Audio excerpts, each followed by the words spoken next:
أما بعد فأعوذ بالله السميع العليم من الشيطان الرجيم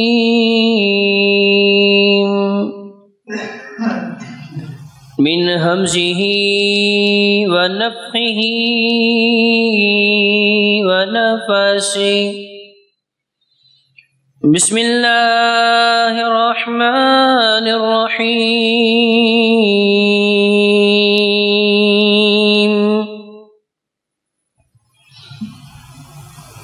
والسابقون الأولون من المهاجرين والأنصار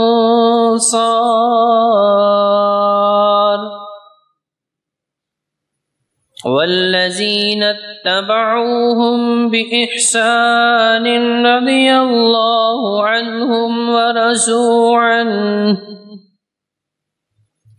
وأعد لهم جنات تجري تحتها الأنهار خالدين فيها أبدا ذلك الفوز العظيم. وقال الله تبارك وتعالى في مقام آخر والذي جاء بالصدق وصدق به أولئك هم المتقون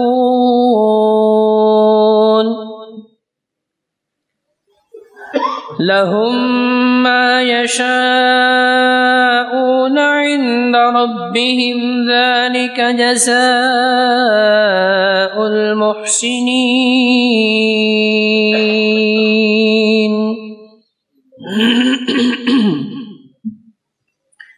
صدق اللہ العظیم وصدق نبیہ الکریم ونحن على ذلك من الشاہدین والذاکرین والحمد للہ رب العالمین. تمام قسم کی حمد و ثنا اللہ وحدہ لا شریک کی ذات بابرکات کے لیے جو ساری کائنات کا خالق، مالک، حاجت روا اور مشکل کشا ہے، اور لا تعداد بے شمار درود و سلام سرور کونین تاجدار مدینہ شمس الضحیٰ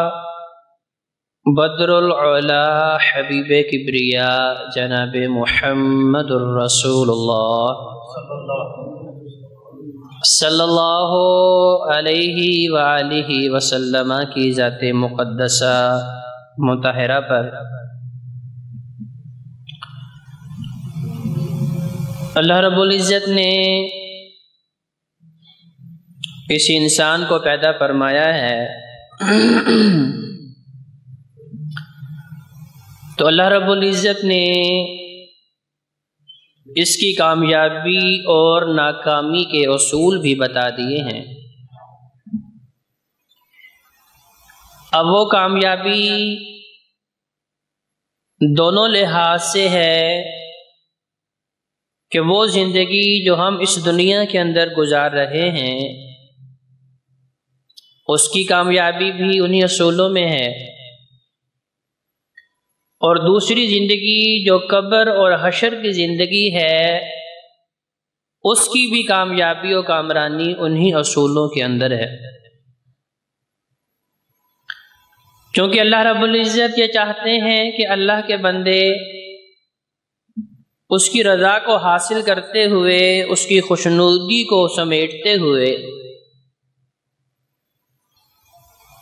دنیا اور آخرت کی کامیابی و کامرانی کو حاصل کریں، اللہ کی رحمتوں کو اور اللہ کی برکات کو حاصل کریں. لیکن جب انسان ان اصولوں کو چھوڑ کے اور کہتا ہے کہ نہیں میں اپنی مرضی کے مطابق اپنی کامیابی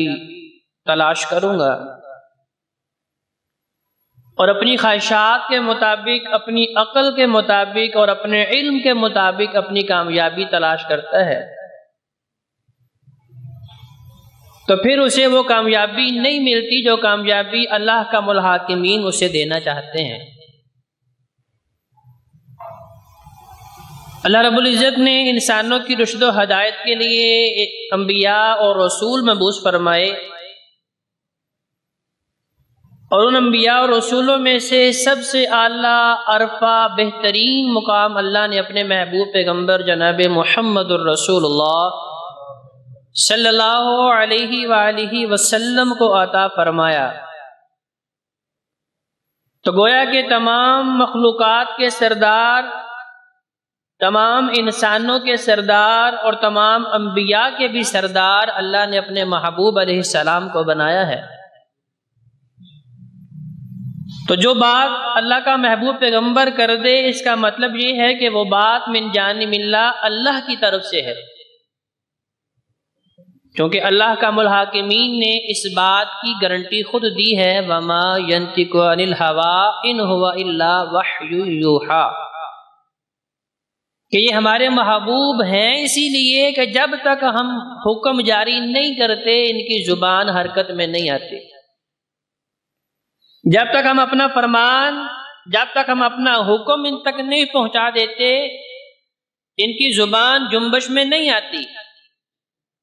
تو وہ محبوب پیغمبر علیہ السلام فرماتے ہیں کہ افضل الخلق بعد الانبیاء، انسانوں میں سے